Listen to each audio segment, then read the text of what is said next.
Welcome to Nobilis Erotica, the best science fiction and fantasy erotica anthology podcast in the known universe. This month, Rhinos, a Carnival in the far future. This is episode 475. I am your host, Nobilis Reed. This episode of Nobilis Erotica is sponsored by the generous patronage of Nobilis Erotica listeners. To help out paying the authors and voices that create these stories, visit patreon.com/Nobilis. And in particular, this episode was sponsored by one particular patron who ponied up to the command performance tier and engaged me to write a story in the far future that had rhinos and a carnival. Next month, when we get to this part of the episode, you'll be getting a short advertisement. If you don't want to hear those ads, then you should head over to patreon.com/Nobilis and sign up at the $1 level. That's going to be the ad-free version tier. If you've been waiting until the last minute to head over and sign up, well, that minute is fast approaching. Here we go. A Carnival of Sensation by Nobilis Reed. Gruss had been studying the gravitational fluxes of black hole 459-54 for several 100,000 seconds when Fandel appeared. "The secret," he said, dropping into orbit around Gruss with an abrupt bending of space, "is authenticity." That is to say, he expressed his thoughts in quantum-encoded radio pulses. "It's not a secret if you tell everyone," said Gruss. "And you tell everyone. Find someone else to tell. You're warping the event horizon and spoiling my measurements." Fandel continued undeterred by the observation. "That's why it's so important to go back to origin, for authenticity." His spherical outer shell glowed in the infrared, absorbing all other frequencies. Fandel had always been a glutton. Gruss shifted the neutronium plates of their armature, altering the surface albedo to reflect light away from Fandel, a dismissive gesture. "When do you leave?" they asked, with a tone that indicated they hoped it would be soon. "Oh, right away," replied Fandel, "just as soon as I've stored enough energy." "Well, don't let me slow you down," said Gruss, altering their armatures once again in order to eclipse Fandel as little as possible. "Thing is, I was hoping—" Gruss didn't step into the gap in the conversation. Instead, they let it hang for almost an entire second. "I was hoping you would come with me." "Why, in the name of all that's radiant, would you hold any hope at all in that event?" Fandel warped again, dropping into an even closer orbit, now close enough that Gruss could feel the gravity differential slightly warping his armatures. "You're the only one of my friends who has never come to a carnival, and—" Gruss cut Fandel off with a burst of radio static. "I assure you, that's not true." "What? No, if you'd been to one, I would have known." "No," said Gruss. "The friend part." Fandel took on spin. "Oh, Gruss, you're such a kidder." "I'm not going with you. It's a meaningless excursion to a meaningless planet. Origin hasn't had any relevance since the upload." "It's where we came from. It's always relevant. Come with me, you'll understand. Authenticity." "First of all, no. Second of all, my mass is several orders of magnitude greater than Origin, and I'd warp its structure just by dropping to orbit. Third, no!" "Well, of course we're not going to go there like this," Fandel scoffed. "That would be pointless. We're sending delegates." "I do not fork my consciousness," said Gruss. "That leads to whatever it is that's gotten into you." "Oh, that won't be necessary. Your delegate will be a remote. I just got the tech from Shuver.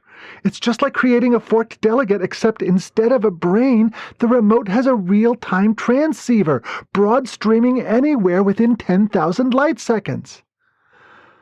"They got an RTT small enough to exist in a terrestrial planet's surface?" "I know! They said it was impossible, but Shuver managed it. Here, look." Fandel opened a high-gain multi-wave antenna and beamed the idea to Gruss, who spent several seconds reviewing the details, adjusting their armatures several times in contemplation. "Pretty neat, huh? It uses the planet's magnetic field as a resonator." "I will admit this tech has promise," said Gruss. Great, we can use my printer. Fandel transmitted the time-synced coordinates and the encoding protocol. All right, I'll go, but only because I want to try out this tech. Fandel spun up even faster. You're not going to regret this! By the time the two of them had arrived at Origin, Gruss regretted it. This ought to be close enough, said Fandel, taking up a position just beyond the orbit of a moderately sized bright blue gas planet. Gruss focused his sensors on the terrestrial planets closer in. One of them had the spectral signature of an oxygen atmosphere, matching the coordinates Fandel had given them for his printer on their surface. They sent a request over the RTT and received a near-instantaneous response. The machine had begun printing a remote.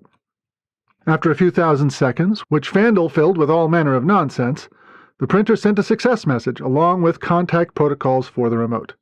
Gruss connected, happy to have something to pay attention to besides Fandel. The remote was lying in a pale pink, softly glowing tube. Almost immediately, the covering slid away to reveal an open area surrounded by massive robots and machines. A light appeared at some distance, a square of brightness in the gloomy space. Gruss climbed out of the apparatus and walked toward the light. They had been one of the largest sentient beings they knew for so long that having a perspective as small as they did now was unsettling. They told themselves this was just a remote, that they weren't really an insignificant speck crawling around on the surface of an insignificant speck in orbit around a barely significant star. Gruss regarded the remote's hardware. It had a gelid integument, most likely protein-based, with a hard structure underneath, which seemed to them to be a strange design choice. A pattern recognition search came up with nothing until they sent it to the deep archives, and a few seconds later they had an answer. This was an original body, or something very close to it. As they got closer to it, the light resolved into a doorway leading to a sunlit plain covered with undulating organic structures. Behind them, the machinery whirred into action again. That will be the printer making a body for Fandel, Gruss said to himself. They hustled out the door, hurrying to enjoy the solitude while the machine worked. On the other side of the door, light from a bright yellow star warmed the remote's skin, while at the same time a breeze cooled it. Scattered around the plain were dark-colored fractal structures Gruss did not immediately recognize. They scanned deep into their image recognition databases to identify him. They were self-assembling biological engines known generically as trees. The stuff covering the ground was grass. As the sensorium of the remote came fully online, sensations began coming through the RTT link. The ground underfoot, the smells and sounds in the air, all of them, even the feeling of having weight, were new and strange, but resonated with data deep in their archives. Gruss was used to receiving updates from their body as raw information: temperature, physical stress, radiation flux, and 1,000 other numbers. The senses this body produced were nothing like that. These were so enmeshed in consciousness, so wrapped up in identity, that they had trouble remembering that this was not their body. It was merely a remote they were operating. Gruss accessed deep reserves of their memory, idea structures so ancient that many of them had to be reconfigured to modern standards before they could be read, in order to understand this bizarre situation. This remote was fashioned after an ancient form humanity had taken in the distant past, back when they were largely limited to the planet of origin. Bodies had a bimodal distribution back then, and the one Fandel had made was firmly in the portion of the distribution known as male. It had short curly black hair distributed over its surface in patches that seemed to Gruss to be quite random, but evidently were normal for this form. Gruss continued moving away from the printer, hoping to get far enough that when Fandel came out, he would not immediately be able to find them. After all, the sensorium of this remote was quite limited. They would avoid him for a while, learn what they could about this remote, and then disconnect. Without any other landmarks to go on, Gruss decided the nearest tree would be a good starting point. Running, it turned out, was quite an experience. The remote had built-in programming for things like where to put knees and hips, so Gruss didn't need to apply much in the way of conscious thought to the process. The air going in and out of lungs and feet thumping against the ground made a kind of rhythm that Gruss found strangely pleasant. So this was what it was like to be an original, or at least as close an experience as modern technology could emulate. Gruss was sure they didn't want to live their entire existence this way, but it was worth the aggravation of dealing with Fandel to have a go with it. They might even establish their own printer on Origin to be able to experience this without Fandel hanging around. Their body began showing signs of fatigue after a while, and when they reached the tree, they stopped to let the remote process whatever it was processing, bent over with its hands on its knees. Gruss noticed a vibration in the ground and a thudding sound in the air. They looked around to see where the noise might be coming from and spotted a gray object coming toward them. The velocity wasn't enough to blue-shift the light reflected from its surface, but given the sound and vibration it made as its 4 thick feet pounded the surface, Gruss estimated its mass as at least an order of magnitude greater than that of the remote, and its velocity as something around double what the remote could achieve. On a scale of stars and planets, that still wasn't much, but on the scale the remote was currently experiencing, it was significant. One might even call it overwhelming. Gruss wondered why it was expending all that energy. A sound reached the remote's ears, which its onboard software decoded into meaningful information. An identifier, followed by an imperative. "Gruss! Run!" Gruss scowled and looked toward the origin of the sound. A strange figure was standing in the open door to the printer. It did not take more than a few microseconds of processing to conclude that this was Fandel. They had printed a remote with the other aspect of the bimodal distribution of original bodies. It was a bit smaller, and with significant mammalian protuberances and body hair that was slightly less random. "Yes, I did run," Gruss shouted in reply. "It was quite an interesting experience." "No, the rhino! It wants to kill you! Run!" "Rhino?" said Gruss. Fandel made a gesture in the direction of the approaching quadruped, and then it hit him. There was a moment of discontinuity, and Gruss woke up with his accustomed sensorium, several light minutes away from Origin. "Well, that was painful," he transmitted. Not really at Fandel, but he was within range. Fandel didn't reply. Gruss reviewed their most recent processing logs. Their conscious memories confirmed what they had suspected. While they were connected to the remote, their inputs from their real body had not been available. Since Fandel's consciousness was focused on the remote down on Origin, he literally could not hear Gruss. For a few milliseconds, Gruss considered warping out of the system and leaving Fandel to his obsession. They had to admit, being embodied in that way, with its limited but consciousness-entangled sensorium, had been a fascinating experience. They transmitted a new set of instructions to the printer, and when it signaled that the remote was ready, Gruss reconnected. When Gruss opened their eyes, Fandel's remote was right there. "Oh, good! You decided to come back!" Yes, you're welcome. Shut up." Gruss pushed their way past Fandel and made for the doorway again. They peered out, looking for the rhino that had so traumatically severed the connection to their first remote. There were a number of them clustered around the tree where his first remote had been destroyed, but they didn't seem too interested in the second one. Fandel took Gruss by the hand and led them in the opposite direction. "Come on! The carnival is this way." "Why do you have those rhino things here?" Gruss asked. "That's what's so wonderful! They just showed up here by accident! It's the marvelous chaos of an organic system!" "Wonderful," Gruss repeated. "This usage does not match anything in my vocabulary, and your tone isn't triggering my sarcasm detection protocols." "Oh, Gruss, you're the only person I know who still has that. Sarcasm is 100,000 years old." "I am 100,000 years old." "Then you should fit in just fine in the carnival." The two of them topped a rise, revealing a colorful structure on the far side of the hill. Its multicolored surface undulated, interfering with Gruss's pattern recognition. The first few hits made no sense. Underwater life forms? No, not that. But after long milliseconds, it came back. This was a tent for protecting life forms from the environment. Gruss looked around. There was absolutely nothing about the environment that seemed in any way threatening or even unpleasant. The air was free of contaminants, the radiation flux was nowhere near damaging levels, and this flimsy structure certainly wouldn't stop a rhino. Smaller tents surrounded the big central structure, and it was into one of these that Fandel led Gruss.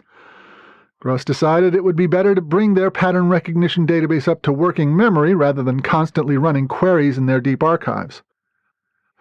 All of the hits had come from one era of ancient tables, so it took less than 100 seconds to transfer them. The tent contained a clothes rack with a number of sparkly costumes hanging on it, an open steamer trunk containing equally dazzling hats and accessories, and an illuminated makeup table with a mirror. While Gruss had been transferring the database, Fandel had put on one of the garments, a black coat with long tails. The sight caused Gruss a small amount of cognitive dissonance, as the coat triggered only partial matches on pattern recognition. Fandel sat down at the makeup table. Gruss scowled. "If you wanted a remote with a different color face, why didn't you just print it that way?" "It's part of the show," said Fandel, and gestured to the clothing rack. "Feel free to pick out a costume." Gruss dug through his archives for something other than words to use to express his frustration, and decided upon a sigh, a shrug, and an eye roll. Fandel stood up. No time to do a proper job. That whole business with the rhino slowed everything down." He stood from the table, grabbed a black top hat from the trunk, and popped it onto his head. "It's showtime!" He once again took Gruss's hand and led them out of the tent and through a gap into the larger tent at the center of the cluster. "Welcome," Fandel said, with a theatrical flair and a broad gesture, "to Fandel's amazing Carnival of Sensation!" Wooden benches ran around the perimeter of the interior, rising as they got closer to the fabric walls, to give the whole audience a good view of the center. And there was an audience. There were 30 or 40 remotes sitting on the benches, far more people than Gruss had ever seen in one location. A sound went up from them, a cheer, followed by the noise of hands impacting against each other. Applause, it seemed. Gruss stumbled along behind Fandel, pulled into the center of the circle, next to a black pillar, one of the few things in this environment Gruss immediately recognized. It was a pillar of reconfigurable matter, known commonly as an anything, an object which could become nearly any object or collection of objects with the same mass. Fandel addressed the crowd. "We have a newcomer today, an esteemed member of our glorious culture, ancient and wise. You have no doubt heard the name of Gruss 1250 Alpha from their numerous entries in the Grand Wikia, but our reclusive friend rarely makes direct transmissions. Today, however—" Fandel's address was interrupted when Gruss angrily extricated their hand from his grip and gave him a solid shove. "I am not here to be part of your spectacles," he shouted. "This is a meaningless farce. How do I shut off this remote?" Fandel bowed low. "Esteemed elder," he said, "please accept my sincere apology. We have no intention of making a spectacle of you. Instead, we wish to initiate you into our siblinghood, for all of us here have enjoyed the Carnival of Sensation and wish to witness this momentous occasion. Surely you're curious about all of this?" "Yes, of course I'm curious, but I will, as usual, share my observations and conclusions in the proper objective manner." "Well," said Fandel, "you've already had one experience, being trampled by a rhino, and it's certainly worthy of transmission. I'd be curious how you would convey that observation to others in such a way that they could fully understand it. Scientifically. Objectively." Gruss paused to review their memories of the event. They had, of course, recorded the entire feed from the remote in their archives, so they could recall the entire sequence of events with perfect clarity. But it wasn't something they could easily cut apart and analyze at a remove. They were either in it or not, experiencing it or not, and each replay created its own memory that threatened to overwrite the first. Discontinuity. "You still with us?" Fandel asked. His hand was on their shoulder, shaking them gently.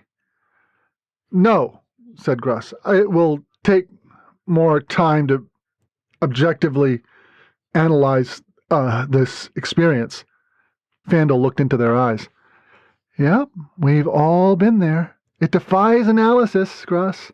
You can tell yourself stories about what happened, but a record of the micropascals of pressure cross-referenced with temperature differentials and neural response gradients isn't a kiss." "If it can't be analyzed, then what's the point?" "The point," said Fandel, "is life, living, having an experience for the sake of the experience, not so it can be analyzed and deciphered and rendered into mere data." He gestured to the apparatus in the center of the tent. Come on, see what happens. Analyze it later if you want, if you can. For now, just live. Gruss argued with himself for a few milliseconds. On the one hand, this excursion was delaying his treatise on black hole information fluxes. There was also the fact that staying meant admitting that Fandel had been right about something, which inclined Gruss toward ending things immediately. But there was at least 1 billion seconds worth of work yet to do on the black hole project, so a few 100,000 seconds wouldn't make that much difference, and Gruss could set sub-processors to analyze the data already recorded while their primary consciousness participated in the Carnival. And this new tech was, in fact, quite fascinating. There might be answers here to some of the mysteries of original psychology that Gruss had never had time to investigate. "All right," said Gruss. "You've convinced me. Let's do your Carnival." Gruss gestured at the stands. "I assume from the setting that there won't be a parade?" The term is being used metaphorically. It's a parade of sensations." "Well then, let's get started." Fandel went back to his theatrical voice and gestures. "First up in our panoply of experience, vertigo!" What followed was at once exciting and harrowing. The remote that Fandel had printed for Gruss had a fully functional endocrine system, and as a result its interoception included all the effects of reflexes and adrenaline. Evidently, while this body had no instincts for running from a charging rhino, it did react to being hoisted in the air and swung around like a pendulum, to hoops of fire and dunking in water, and to riding in an inertial vehicle at high speed. "Are we done yet?" Gruss asked, climbing out of a mechanism with 4 wheels that ran on a pair of tracks. The thing's climbs and dives and swoops and turns had triggered the remote's adrenaline response and upset its equilibrium so much that Gruss had trouble keeping its 2 feet underneath it when they climbed out. The car and its track slid to the center of the ring, returning to its default pillar shape. Getting a little worn out, are we?" said Fandel. "Don't worry. The next few are quite relaxing." He gestured toward one of the entrances, and a cart wheeled itself into the tent and over to Fandel. "Next up, relief!" he exclaimed, and stepped up to operate the machine with his hands, taking a conical object from a stack on one side, inverting it, and dispensing a semi-solid whitish substance into it. With a flourish, Fandel presented the assembly to Gruss. Gruss accepted it with a quizzical look. "What do I do with this?" "Why, you eat it, of course." He poked Gruss in the low to mid-torso. "This remote is a biological engine, and it requires fuel." When Gruss's puzzled expression didn't abate, Fandel created another assembly with the machine and then brought it to his mouth, engulfing a significant portion of the grayish contents of the cone. A bit of white liquid escaped Fandel's lips and dribbled down his chin. Evidently the material was close to its melting point and liquefied as it was being eaten.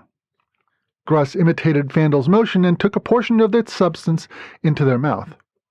It was cold, but pleasantly so in their overheated state, and the feel of the creamy material melting in their mouth was strangely pleasant. Hurriedly, they brought olfactory pattern recognition online and identified the flavor of vanilla and the taste as sweetness. It brought an instant feeling of comfort and delight. Fandel reached out and touched Gruss's chin, coming back with a drop of white liquid. "Messy," he said, and licked his finger clean. Gruss couldn't think of anything to say except yes. The act had been so intimate and sensuous that their linguistic processors were becoming overloaded. "You have a brain the size of a planet," they chided themselves, "and a semi-solid confection from origin is making you go stupid." Gruss took another bite and, just like the first, lost a little onto his chin. This time Fandel leaned forward and licked it directly from their face. The touch sent a jolt of excitement through them that they had trouble identifying. They reintegrated ancient data stores, desperately seeking to understand what was happening. But that only made it worse. A fair amount of that old data was from Gruss's original upload, from when they had given up their original body and moved to space, when their senses and memories and consciousness were much more enmeshed. Their heart beat quicker as those memories flooded back. Instinct took over. Gruss dropped the ice cream cone, took Fandel's head between his hands, and kissed him. Fandel's lips were soft and warm, and tasted of vanilla and cream. His arms wrapped around Gruss, pulling them closer, engaging more softness and warmth. Their tongues met through open jaws, and Gruss's arousal crashed more and more of their processes. Code more ancient than any part of their hardware took over. The slightest impulse turned into volition. Volition became action. One of Gruss's hands moved down to Fandel's torso, to his breast, and squeezed. Their fingers sunk into the remote's luxurious flesh, and the hardness of his nipple ground against their palm. Fandel broke off the kiss. He spared a moment of attention for the audience. "Serve yourselves," he said with a gesture at the ice cream machine, and to the anything he commanded, "Make us a bed." A platform extruded from the pillar, and Fandel drew Gruss down onto it, laying them on their back.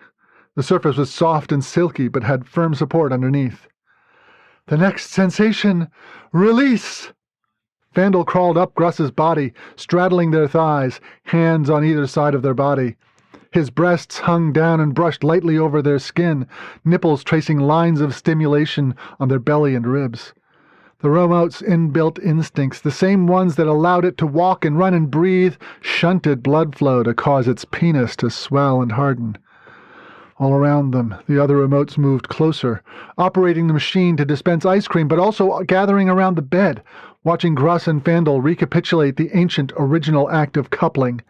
Hands caressed, voices murmured, breaths sighed and caught. When Fandel's body engulfed Gruss's hardness, their breath drew in sharply and held. Gruss allowed their hands to grip breasts and squeeze, as much to feel the delectable softness as to evoke Fandel's corresponding reaction. Sensation became everything, drowning Gruss's consciousness, crashing any analysis process that tried to spin up. Their mind was engulfed in pleasure, and it was all they could do to maintain the logging processes so this experience could be preserved. Words leaked into Gruss's mind, triggered by sensory associations ancient beyond memory. Tits. Words laden with emotional baggage. Cock. Words that dripped with sensory data. Cunt. Words that Gruss hadn't used since... Fuck. Memories ripped open, bursting into Gruss's consciousness. Memories in data streams that could only be decoded by a consciousness that was thoroughly entangled with its senses. An original consciousness. They remembered walking in warm rain, their hand held by another. Lying on a beach warmed by the sun. Eating. Breathing. Singing. Fucking. All of those memories glitched into Gruss's consciousness as Fandel's body rose and fell over them, delicious friction creating ever-heightened sensation. Hands descended on Gruss's body, and ice cream. Another remote brought lips to his, slick with creamy sweetness. There seemed to be no limit to the depth and breadth of sensation this remote could produce, until a new reflex triggered. Ecstasy flooded through them as climax tensed all of their muscles for some seconds, followed by a blissful relaxation. The storm of sensations subsided, leaving only a pleasant tingle in the extremities, along with a low vibration. Fandel lay his remote's body down alongside Gruss's, his body warm against his, in spite of the fluids, some bodily, some not, smearing them. One by one, and then by tens and hundreds, Gruss's processors came back online. Once again able to analyze and process their senses, they found one element that wasn't quite catching. "Fandel?" Gruss asked. "What's that rumbling?" "Just some post-coital bodily functions, nothing to worry about." "No, it's coming through the ground." Gruss could hear it now, a distant thundering, like... The rhinos crashed through the flimsy wall of the tent, scattering benches and remotes in every direction. There was an impact, a moment of pain, then discontinuity. Gruss found themselves reawakening out beyond the blue-white gas planet. "Well, that was unexpected," Fandel transmitted. Gruss wanted to shake their head and roll their eyes, but this body didn't do that. They flexed their armatures. "So, will you be there next time?" Fandel asked. Gruss reviewed their memories, gleaning what details they could from the experience. Something had happened there, something profound, a connection to what they could only assume was their existence before upload. There was a line of existence, a thread of memory and purpose that led back to that planet trillions of seconds ago, a person that could be called Gruss, a person whose lifeline led to where Gruss was at that very moment. A person who had walked on origin. And Fandel had unlocked that person, given Gruss the tools to remember being that person. And they wanted it again. It took a very long time, almost a second, for Gruss to admit it. But they managed to transmit it. Yes, they said, I'll be there. And that's our story. This coming September, all supporters of the Nobilis Erotica Patreon campaign will get an ad-free version of the podcast, and that includes these Patreon reminders. You won't have to skip ahead. Patrons at the $3 level will receive monthly bonus content, which currently consists of The Hallowed Covenant, a kinky post-scarcity BDSM novel by Eunice Hung and Franklin Bow. In addition, remember to pick up Monster Whisperer 2nd Class in your favorite ebook retailer, or on the Riverdale Avenue Books website. Your support will help make sure this series continues. You have been listening to the Nobilis Erotica Podcast. Theme music is composed and performed by Mass Relay. This podcast is released under a Creative Commons Attribution, Non-Commercial, No Derivatives license. Until next time, listen hard.